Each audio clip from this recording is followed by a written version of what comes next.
The beautiful port city of Gqeberha has a strong India and cricket connection. It hosted its first international match in 1889 and since then has added many chapters to its cricket tales. In 2018, India scripted history at Gqeberha. The men in blue wrapped up their first and only ODI series win by beating the Proteas here. Rohit Sharma was the architect of that win, smashing a ton in challenging conditions. And with the ball, Kuldeep Yadav's 4-wicket spell concluded the formalities. Can India repeat history in Gqeberha and record only their second ODI series win in one of the most hostile conditions in world cricket? Sunny, these stats suggest how difficult a tour to South Africa is because India won a game in 2018 at this very ground. Rohit Sharma got 100. When you go to a ground where you've had happy memories, does that lift your confidence? Does that boost your confidence? 100%, 100%, irrespective of what the overcast overhead conditions could be, what you go and see the pitches. You've got runs there, you've got wickets there. You just feel a sense of ownership of the ground. It might not work your way, but you just feel that little sense of comfort. You go to your change room, you go and put your kid back in the same seat where the previous time you had got runs or got wickets. You just sense that again, look, things are going to fall my way. Well, we've got a gentleman who's pretty much living out of a suitcase and he's traveled to this ground. Tell us the correct pronunciation for this ground. Gqeberha. So you've got to get your South African from the epiglottis. Yes, that's the one. You've got to go way down. Gqeberha. We Indians are struggling and so are the Indian players.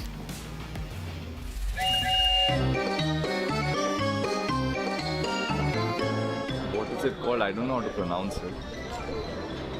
Gazebo. New name, Gqeberha. Gqeberha. Gqeberha Island. Tiruvananthapuram. Tiruvananthapuram. Where are we? Port Elizabeth. Port Elizabeth. We're going P. Gqe GZE. Gqeberha. मैं बोलना चाह रहा हूँ रिंकू सिंह मेरी तरह एकदम गलत हो गया है वो ग्रेबर नहीं क्वेबेका है क्वेबेका Gqeberha. Huh? Gqeberha. Gqeberha. Gqeberha. Gqeberha. Gqeberha. You have to give a rating to all the Indian players who tried pronouncing that. Well, I want to say gazebo was the best one. Sure. It's something you put over your head when you're having a little braai or a barbecue, but at least KL spelt it right. Sunny, what's the pronunciation again? Gqeberha. India is going to bat first at ground G and we are going to listen in from Tilak Verma for this match. Tilak, how's South Africa treating you? Yeah, pretty well. As you know, enjoyed last series. It was a good series. It has been drawn, but now we prepared well for ODI. And first game, it was a quite good game for us. So yeah, we are ready for second game. I've noticed your friendship with Deval Brevis. That must help you appreciate South Africa more. Yeah, of course. I was really excited. Like last 2 months, we were just talking about this series that we could have meet him with his family, and also just 2 days back, I went to his home, and he hosted me there. It was a quite good time there. Did you get to know him with Mumbai Indians first? Yeah. When was like two years back, me and DB was like youngsters in the team, so we both connected really well there. He's a talented player, isn't he? Yeah, he's really talented. Yeah, you can see him as well, the South Africa side soon. Yeah. I hope you gave him a kick a moment ago and said, get yourself into this South African team, then we can play against each other. Yeah, that's what I said. I said him that just keep patient and keep performing well, so he'll be coming back in the team. How are you finding conditions for batting here in South Africa? The wickets are like quite two-paged here. We thought that it's like a bit bouncy and all, but have you seen the last match was a bit seaming and slower side as well. So we played here as T20 as well, so for the spinners it was quite slow. Given you've been brought up on so much T20 cricket and been so close to the IPL, do you find the 50-over game long No, from childhood we are just seeing the ODI games and ODI World Cup as well. So we were prepared for the red ball and ODI as well. So from childhood we are playing ODI. So it's not like a new thing for us. Go get some runs today. Thanks for talking to us. Thank you, thank you. That was a great question from Mark Nicholas. ODIs or T20s? And Sanjay Manjrekar, you heard the answer. He's been watching ODIs. Also, there's very little baggage when you come to South Africa because not a lot of game time. And Tilak Verma, in that previous one day, he got 1 run, didn't really get time to bat. What sort of approach will he go into bat this time in Gqeberha?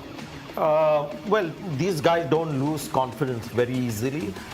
They're good players of pace and bounce. In the 90s, maybe Indian team, when they were away from India, struggle with the extra pace and bounce. These guys don't mind it. If at all swing could trouble them and a little bit of quality spin. Tilak Verma is no exception. In fact, people like Rinku Singh have a better record against pace than spin. So it's a changing kind of batting landscape for India. So I don't think there should be a problem at all for Tilak Verma despite that failure. Tilak Verma got the nod in the playing 11, the first ODI. But someone who's about to make a much-awaited debut is Rinku Singh in place of Shreyas Iyer. Now we know his exploits in the shortest format of the game, but come 50 overs, Sunny, what do you expect from him? Is he going to change much in his batting style? Don't think so. Actually, it depends on the situation when he goes into bat. If he goes into bat when India is, very well, lots of scores and they've got only maybe 5 or 10 overs to go, he will play like he plays the T20 game.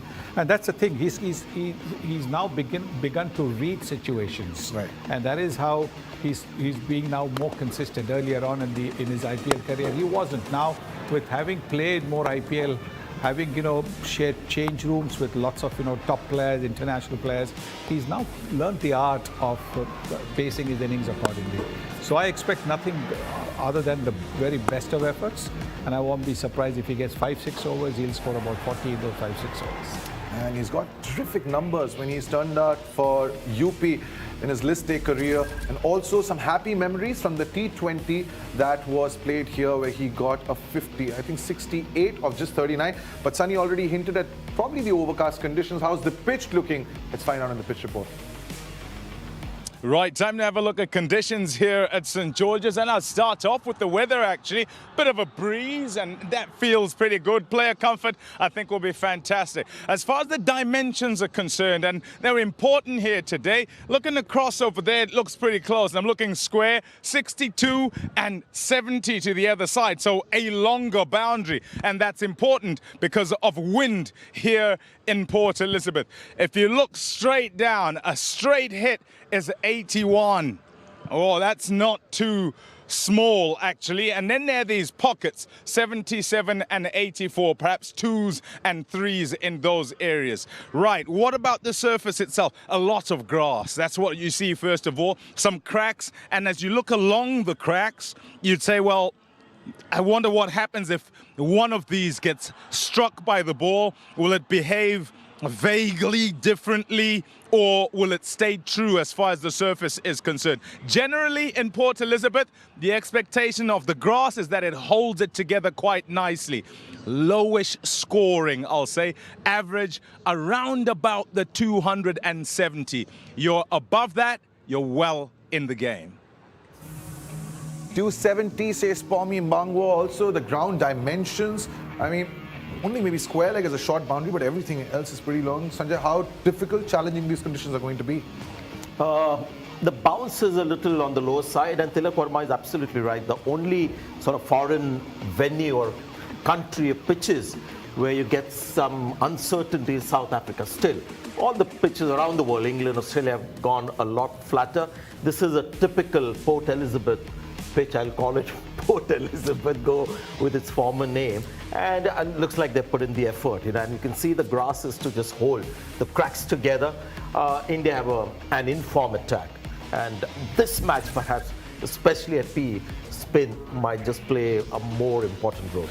India were victorious in the first ODI, but KL Rahul didn't get to bat. The last time he batted was in Ahmedabad, the World Cup final. Sunny, if he does get a chance, how does he just clear everything and start from scratch once again? He's too good a player, and I think he's got lots of experience, so nothing to worry about that.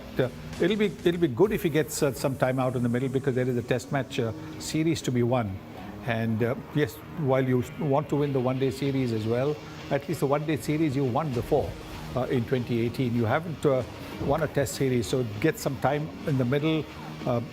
Depends again on what the score he comes into bat, how many overs he gets. But it's always good to field the ball in the middle of the bat, even in a 50 overs game, so that you're prepared for the test matches. 2,743 runs in his ODI career, but he did not get the opportunity to bat. And why was that? Because India were just chasing 117. Shreyas Iyer got a 50, and a man on his debut made it worthwhile for everyone. Sai Sudarshan getting a 50 on debut, and no wonder that this time around in the second ODI, he's a Maruti Suzuki player to watch out for.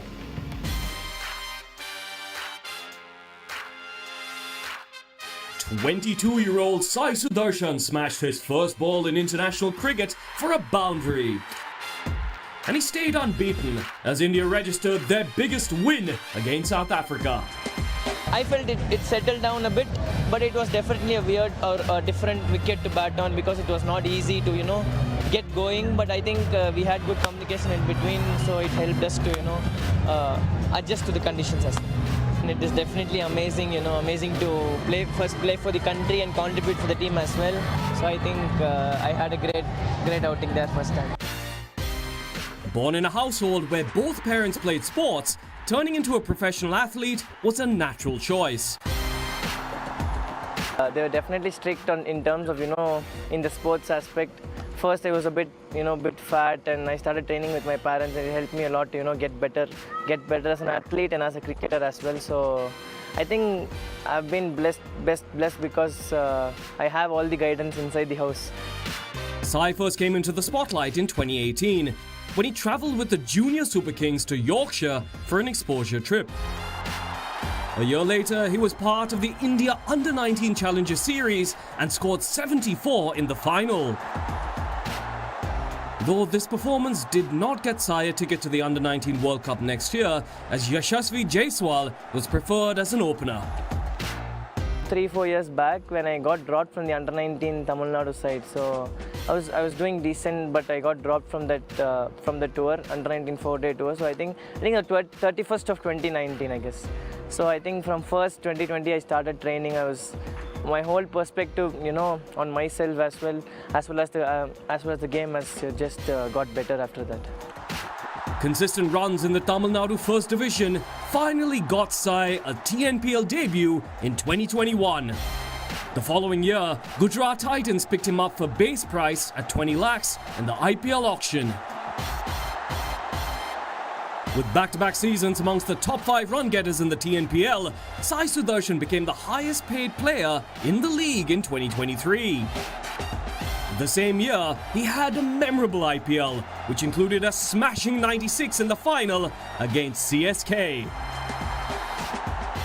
In August this year, Sai scored a special ton in the Emerging Asia Cup against greatest rivals, Pakistan. He received an India call-up for the first time for the South Africa ODIs, and he made a sensational start to his international career in Johannesburg. The challenge now for this young Indian is consistency. As India look to clinch the series, can he deliver another standout knock today? A 50 on debut, Sai Sudarshan was the topic of conversation. Rinku Singh is making his debut, his exploits in the T20. He's also a topic of conversation. Ruturaj Gaikwad must be missing out on it. Sunny, what can he do to become a topic today? Take his time because it's a 50 overs game and play accordingly. You can take advantage of the field restrictions and try and you can drive along the ground and get your boundaries as well. Not necessarily that you've got to hit the sixes. That's what Sai Sudarshan did. Sai Sudarshan's initial, look at all the drives that he did all along the ground, got his confidence and then ended up with a half century. So that's what Gaikwad needs to do. The two openers are ready. Paumi Mmangwa in his pitch report said 270, but that really seems like an average score. Sanjay, how much are you looking at from India in this first innings? He said the average first innings score is about 270. Just to remind, in the last match it was 295. Right. And India bowled so well that the average first innings score the Wanderers will now come down because of that performance from India. South Africa batting first, getting all out for 116. Well, you know, India is on top, high on confidence. The big story really for me, if I have to nitpick, is I want to see Sanju Samson bat in 50 overs cricket because he's been around for a long time. It was a big call by India to play him, and also South Africa, whether they can improve on their batting performance. Right, so South Africa have won the toss, and we join the Indian openers for the first ball.